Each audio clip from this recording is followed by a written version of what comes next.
नमस्कार दोस्तों, आप देख रहे हैं रॉयल बुलेटिन। उत्तर प्रदेश सरकार के मंत्री दिनेश प्रताप सिंह ने सनातन धर्म के 65-66 करोड़ अनुयायियों को शुभकामनाएं देते हुए कहा कि उन्हें गर्व है कि दुनिया के कोने कोने से आए श्रद्धालुओं ने समाज के कल्याण और सनातन संस्कृति के प्रचार प्रसार के लिए पवित्र त्रिवेणी में आस्था की डुबकी लगाई है।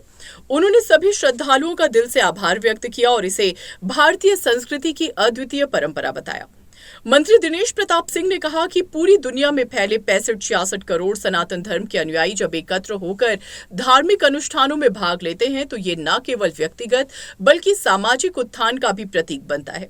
उन्होंने कहा कि यह हमारी सनातन संस्कृति की विशेषता है कि ये सबको एकजुट करती है और धार्मिक आस्था को मजबूती देती है। त्रिवेणी संगम को हिंदू धर्म में अत्यंत पवित्र माना जाता है। आस्था के इस पर्व में देश विदेश से आए लाखों श्रद्धालुओं ने डुबकी लगाकर पुण्य लाभ अर्जित किया। मंत्री ने कहा कि इस धार्मिक आयोजन से समाज में शुद्धता, शांति और सद्भाव का संदेश जाता है। मंत्री ने उत्तर प्रदेश के मुख्यमंत्री योगी आदित्यनाथ सहित सभी प्रशासनिक अधिकारियों, सुरक्षा कर्मियों और सफाई कर्मचारियों का भी आभार व्यक्त किया, जिनकी कड़ी मेहनत से इस धार्मिक आयोजन को सफल बनाया गया। उन्होंने कहा कि इस भव्य आयोजन की सफलता में हर व्यक्ति का योगदान सराहनीय है, चाहे वे सरकारी अधिकारी हो या सफाई कर्मचारी। पहले तो मैं सबसे पहले उन 65-66 करोड़ सनातन धर्मावलंबियों को धन्यवाद देता हूं, शुभकामनाएं देता हूं और गर्व करता हूं कि जिन्होंने दुनिया के कोने कोने से आकर के पवित्र त्रिवेणी में डुबकी लगाई अपने कल्याण के लिए, लोक कल्याण के लिए और हमारी सनातन संस्कृति के संवर्धन में अपनी भूमिका का निर्वहन किया। इसके लिए मैं उन सब लोगों को हृदय से धन्यवाद देता हूं। उत्तर प्रदेश के माननीय मुख्यमंत्री जी से लेकर स्वच्छता कर्मियों तक सबका आभार प्रकट करता हूं कि इतनी मेहनत करके बड़े बड़े पुलिस वालों की कमर टेढ़ी हो गई थी। मैंने देखा कमिश्नर पुलिस प्रयागराज के कैसे टेढ़े हो गए थे बेचारे, मेहनत करते करते इतना परिश्रम लोगों ने किया जिसका कोई जवाब नहीं।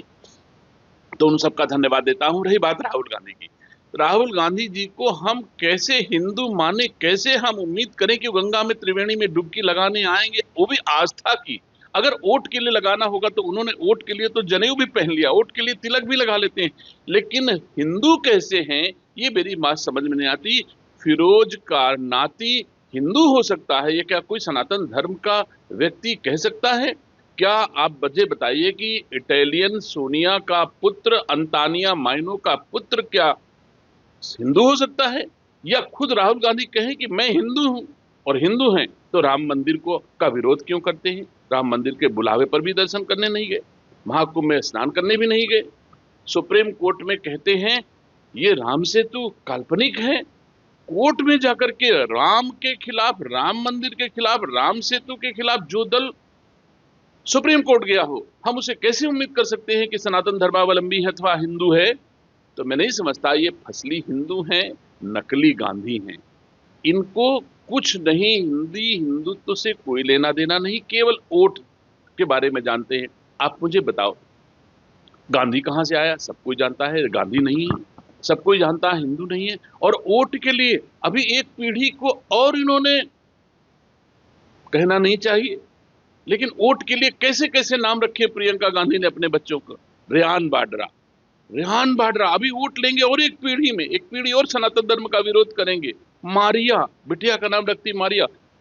मैं उनके दोनों बच्चों को शुभकामनाएं देता हूं। बच्चे भगवान का स्वरूप होते हैं, मुझे उस पर कुछ नहीं कहना, लेकिन जिस उद्देश्य से प्रियंका गांधी, राहुल गांधी ने अपने घर के बच्चों के नाम रखे हैं, जब वो अपने बच्चों में भी राजनीति कर सकते हैं तो गंगा में भी राजनीति करेंगे, इसमें कोई दो राय नहीं। अगर गंगा नहाने आते तो हो सकता उनका मुसलमान वोटर उनसे नाराज हो जाता, पाकिस्तान नाराज हो जाता, चाइना नाराज हो जाता। ये तमाम सारी चीज देखने के लिए हो सकता है राहुल गांधी जी को लगता हो कि ये ठीक है, मारो गंगा का, हमारी राजनीति चली जाएगी। और मैं गर्व से कह सकता हूं कि हम लोग जो है गंगा जी में पूरी आस्था रखते हैं, विश्वास रखते हैं, सनातन धर्म में आस्था रखते हैं। राजनीति रहे चाहे जाए, हमारी संस्कृति हमारे साथ रहेगी तो राजनीति आती जाती रहेगी। मंत्री दिनेश प्रताप सिंह का ये संदेश स्पष्ट करता है कि आस्था और संस्कृति के इस संगम को संभव बनाने वाले हर व्यक्ति का सम्मान किया जाना चाहिए, जिससे सनातन धर्म की गरिमा और भी बढ़ती रहे। न्यूज अपडेट के लिए सब्सक्राइब करें रॉयल बुलेटिन और इस वीडियो पर कमेंट कर अपनी राय जरूर दें।